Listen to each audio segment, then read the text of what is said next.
gente recebe agora ele, Rodrigo Glatt, sócio da GTI, chegando aqui na nossa programação hoje, nos ajudando a entender várias situações. Seja sempre muito bem-vindo, Glatt. Bom dia.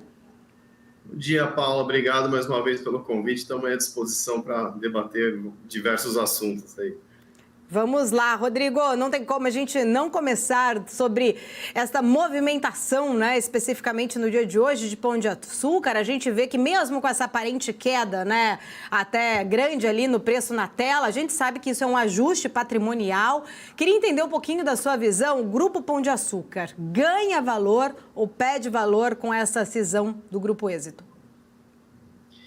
Certamente esse spin-off, né, como a gente já mencionou aí, ele destrava valor, né? Ele realmente, e se você até pegar aí o combo das ações, ele já está valendo mais do que estava valendo ontem, né? Uhum. Então a ideia aqui é realmente separar as operações, né? Então ficam as operações do Êxito, né, que é um supermercado, né, um conjunto de supermercados com mais de 600 lojas na Colômbia, na Argentina, no Uruguai, né, e em outros países da América Latina, né? E o restante do Pão de Açúcar, né, que são as lojas do Pão de Açúcar, do Minuto, do Compre Bem, enfim, né, que estão aqui no Brasil, né. A ideia realmente é mostrar o valor de cada um deles separadamente, né, dado que o êxito dentro do Pão de Açúcar é muito difícil de ver, né, porque você mistura essas operações todas que são em moedas diferentes, países diferentes, então a ideia é realmente mostrar isso de uma forma melhor, né. E aí a gente está vendo essa precificação aí hoje, né? O mercado acho que está vendo um valor maior no Êxito, né? Aí as ações estão subindo bem, aí mais de 25%, né? E a gente entende, né, que o valor do Êxito ele ainda está muito aquém do que deveria realmente valer, né? Ele está valendo aí perto de 5 bi, né? Um pouco menos de 5 bi de reais. E a gente vê um espaço aí para uma valorização bastante importante. A gente entende que o valor dele aí deveria ser mais próximo aí de 8 bi de reais, né? Então aí pelo menos aí uns 60%, 70% de upside, né?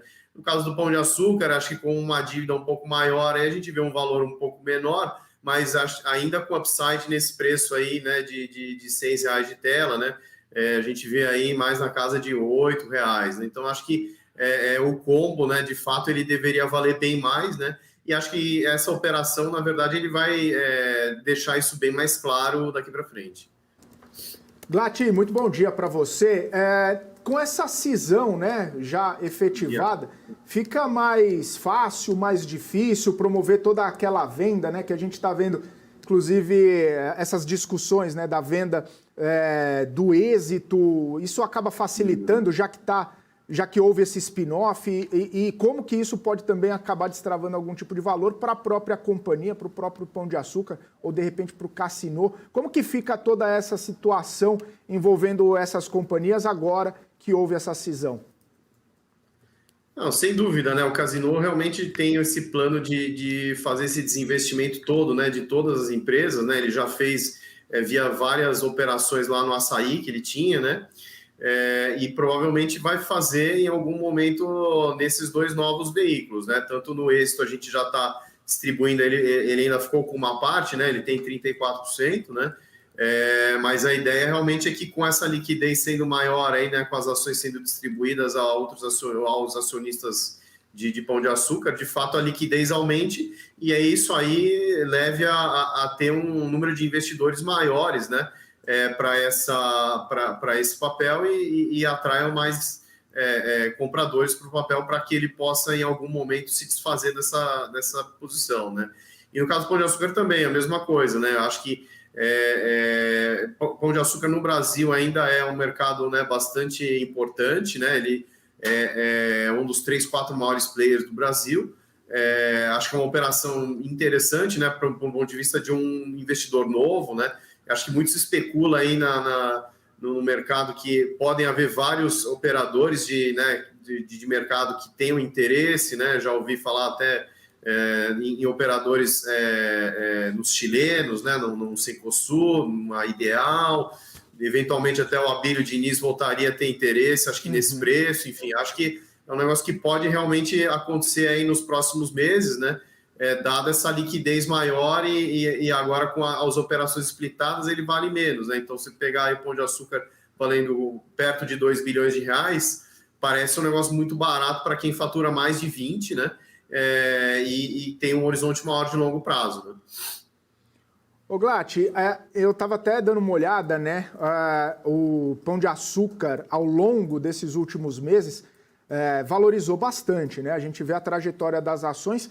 Acredito que também por conta um pouco de todo o cenário econômico aqui no Brasil, né? Essa desaceleração da inflação, a possibilidade de queda de juros, isso acaba influenciando e dando uma perspectiva boa para o varejo.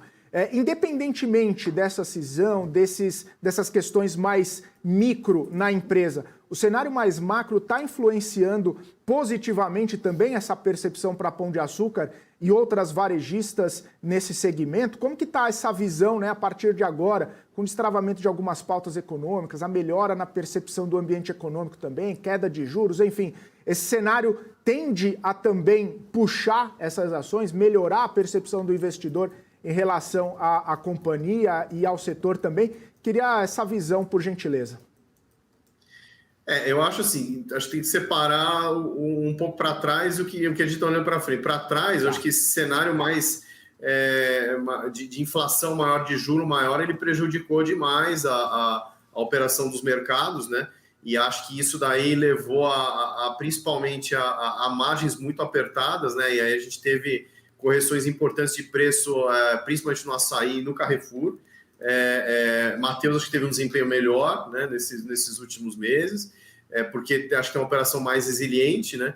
Agora, olhando para frente, a gente vê uma melhora no sentido do cenário mais benigno de inflação, né? Com inflação mais controlada, fica mais fácil para esses players eles ajeitarem operações deles, né? E voltar mais na melhoria da eficiência operacional de cada uma delas, né?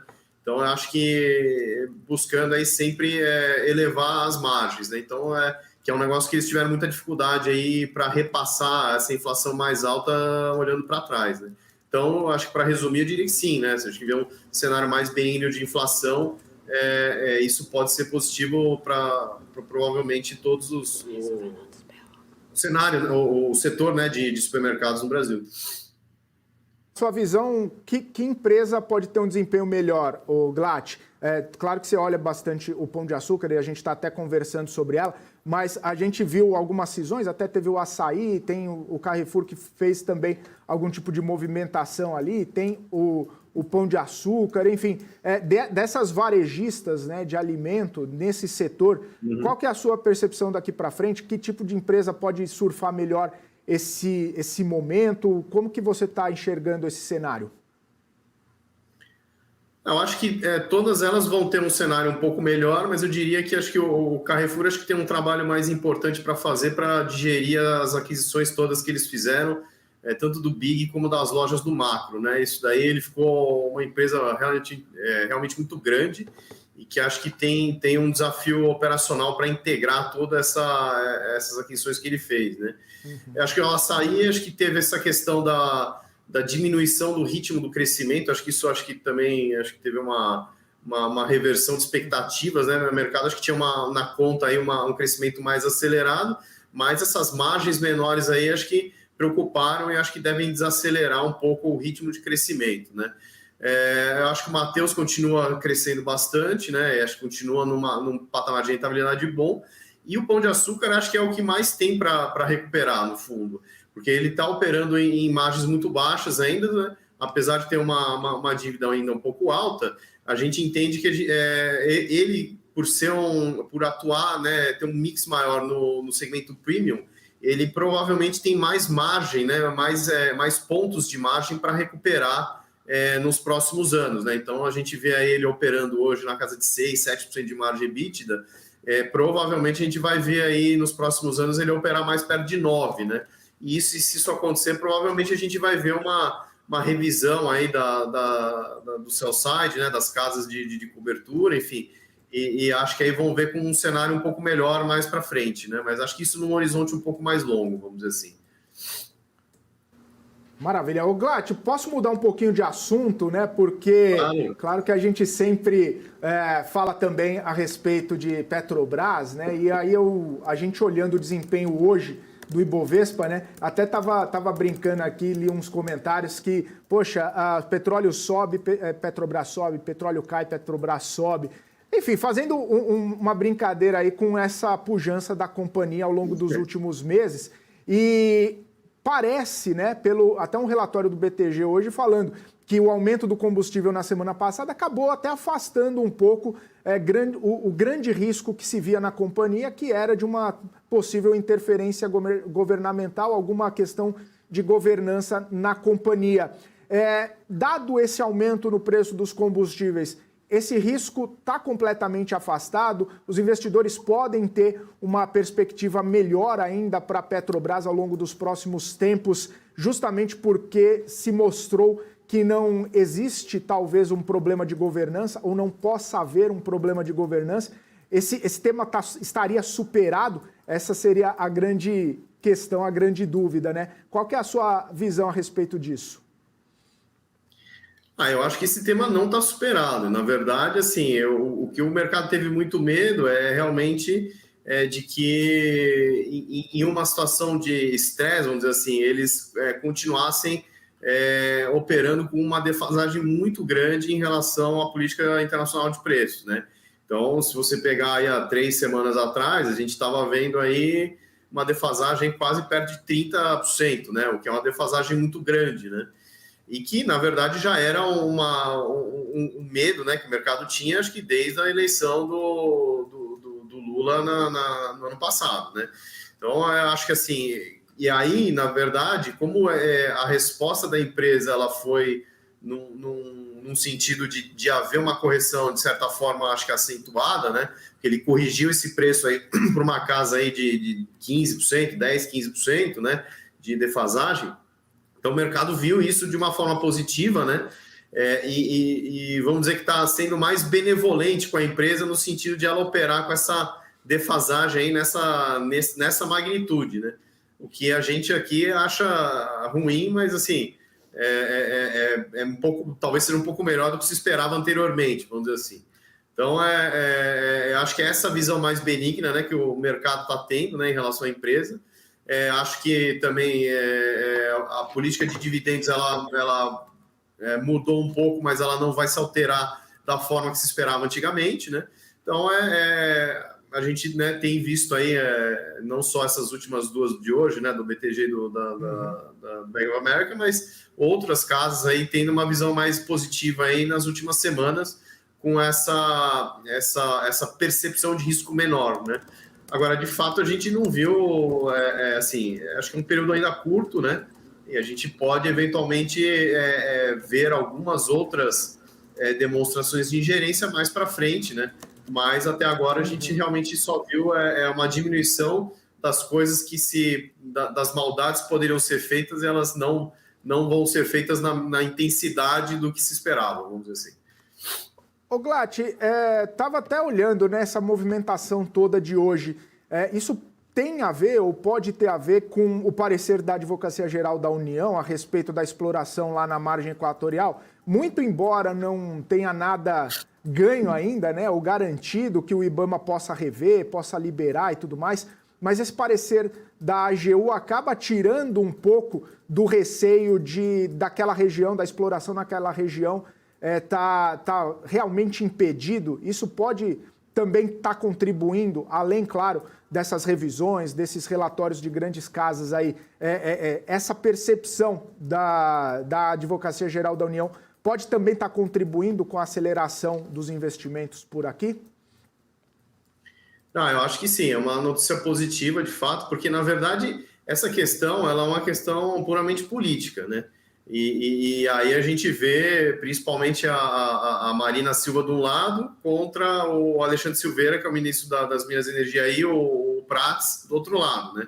Então, você ter uma instituição, né, que é do governo, né, dando o seu aval de que a exploração pode ser feita, eu acho que ela se soma a essas opiniões de forma a ter mais gente do lado de que é favorável à exploração da margem equatorial, né?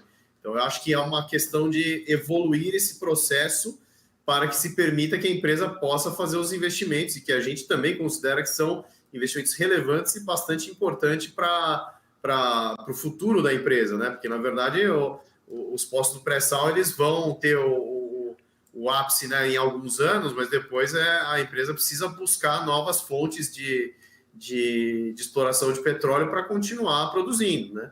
Como todas as outras no mercado mundial, né? Então, assim, é uma questão importante, acho que tem o seu peso, talvez ele tenha um pouco menos peso do que a questão da precificação de combustíveis hoje no curto prazo, né? Mas é uma sinalização importante para que a empresa consiga, de fato, tentar fazer esses investimentos nos próximos anos. Seja sempre muito bem-vindo aqui, né? Voltar aqui para a nossa conversa, até porque tem uma notícia, inclusive, que acho que faz um pouco do gancho aqui do que eu quero trazer aqui para a nossa próxima discussão. A Fitch divulgou aí que rebaixou o rating, né, da chinesa Country Garden de serviços de BBB- para BB+, colocando ali a nota de crédito, inclusive da empresa, numa avaliação para possíveis novos cortes. A gente tem visto um cenário muito desafiador na China, né? Acho que esse é um ponto muito importante. Não só, né? Eu trouxe aqui o gancho da Country Garden, mas a gente viu aí as notícias também de Evergrande, essa capacidade talvez mais lenta de recuperação da China, né? Esse é um ponto, acho que é muito importante também, olhando para o cenário mais externo, né, essa piora, vamos dizer assim, de algumas expectativas para a recuperação chinesa. Além dessa desaceleração da China, tem essa alta do preço do petróleo, tem a possibilidade de juros mais altos também por mais tempo lá nos Estados Unidos, olhando mais para este cenário externo, né? Isso tudo acabou, de certa forma, acendendo aí um sinal muito, acho que, amarelo, de alerta para os investidores, até para nós aqui, investidores brasileiros. Queria entender um pouco da sua leitura, se você acha que esse cenário, ele tende a continuar assim, ou essas incertezas, elas tendem a arrefecer aí nos próximos meses? Você enxerga uma acomodação destes riscos, né, externos ali, de alguma forma, trazendo, de repente, né, uma perspectiva de um médio prazo, de uma recuperação melhor, inclusive, né, ou da confiança, ou para os nossos investidores brasileiros, olhando aí realmente uma acomodação deste cenário externo, não pesando tanto assim num médio prazo aqui?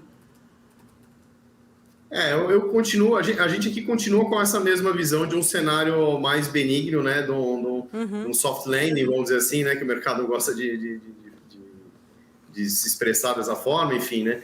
Eu acho que a gente vê, claro, né, com preocupação a questão da China, de fato, a desaceleração, ela parece, né, um pouco relativamente grande, enfim, mas eu acho que, assim, o governo também não vai deixar de praticar e dar mais estímulos, né, para que a economia volte, né, a ter um certo vigor aí, né. Então, acho que essa é uma preocupação legítima, mas acho que aos poucos ela vai ser resolvida, né. E acho que nos Estados Unidos também a gente vê um temor, acho que maior com a pujança, né, os números ainda são muito fortes, né, então acho que se tem a expectativa, né, de que a inflação ela perdure um pouco mais tempo e que aí se tenha um cenário de juros mais altos por mais tempo, né, que é o que você falou, né. Mas, enfim, acho que a gente já vê, né, esses sinais aí de, claro, né, se a economia global começar a desacelerar, provavelmente isso vai se refletir também nos Estados Unidos, então a gente vê o juro caindo, né, junto com a inflação, né, a inflação voltando lá, né, para a meta lá mais próxima de 2% num horizonte mais médio prazo, vamos dizer assim, né? Então a gente tem uma visão mais benigna também nesse sentido, e acho que é o que você falou, né? Na verdade, aos poucos a gente vai conseguir ter um horizonte um pouco mais claro aí, né, de uma desaceleração mais suave global, né, uma retomada eventualmente. Então isso acho que deve trazer um pouco menos de incerteza para o mercado. E aí a gente pode ver um cenário melhor aí para as bolsas e para um cenário de juros menores aí globalmente falando. Assim. Maravilha. Glati, quero agradecer, sempre um prazer falar contigo, você, todo o time da GTI, sejam sempre muito bem-vindos. Legal, Paula, obrigado mais uma vez pelo convite e sempre um prazer estar aqui à disposição de vocês.